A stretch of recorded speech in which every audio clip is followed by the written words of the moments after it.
শোকে স্তব্ধ তেহরানের সর্বোচ্চ ধর্মীয় নেতা আয়াতুল্লাহ খামেনিকে শেষ বিদায় জানাতে রাজধানীর ইমাম খামেনি মুসল্লায় মানুষের ঢল। রাষ্ট্রীয় সংবাদ মাধ্যমে জানিয়েছে, মুসল্লার দরজা খোলার কয়েক ঘন্টা আগেই দেশের বিভিন্ন প্রান্ত থেকে লাখ লাখ মানুষ জড়ো হন সেখানে। কালো রং এই পোশাক পরা শোকাহত মানুষের হাতে ছিল ইরানের পতাকা, বুদ্ধ মুষ্টির প্রতীক এবং প্রয়াত নেতা আলী খামেনি ও বর্তমান সর্বোচ্চ নেতা মোস্তফা খামেনির ছবি। ইরানের কর্তৃপক্ষের আশায় শুধু তেহরানেই খামেনির জানাজার ও শেষ শ্রদ্ধায় কোটিরও বেশি মানুষ অংশ নেবেন।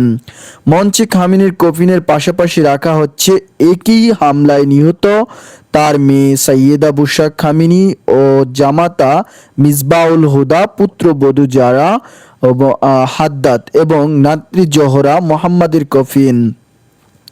সোমবার পর্যন্ত খামেনির মরদেহ রাষ্ট্রীয় মর্যাদায় তেহরানে রাখা হবে। এরপর শোকযাত্রার মাধ্যমে নেওয়া হবে ইরানের ধর্মীয় নাগরিক কমে। সেখান থেকে ইরাকের নাজাফ ও কারবালায় জানাজা ও শোকানুষ্ঠান শেষে বৃহস্পতিবার মসজিদে হজরত ইমাম রেজার মাজার প্রাঙ্গণে তাকে দাফন করা হবে। এদিকে খামেনির জানাজায় এত মানুষের উপস্থিতি দেখে বিস্ময় প্রকাশ করেছেন মার্কিন প্রেসিডেন্ট ডোনাল্ড ট্রাম্প।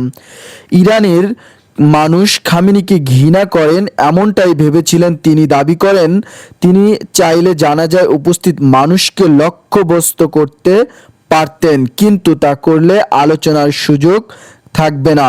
খামেনির জানাজা শেষ না হওয়া পর্যন্ত ইরান ও যুক্তরাষ্ট্রের আলোচনা সাময়িকভাবে স্থগিত থাকবে বলে জানান মার্কিন প্রেসিডেন্ট।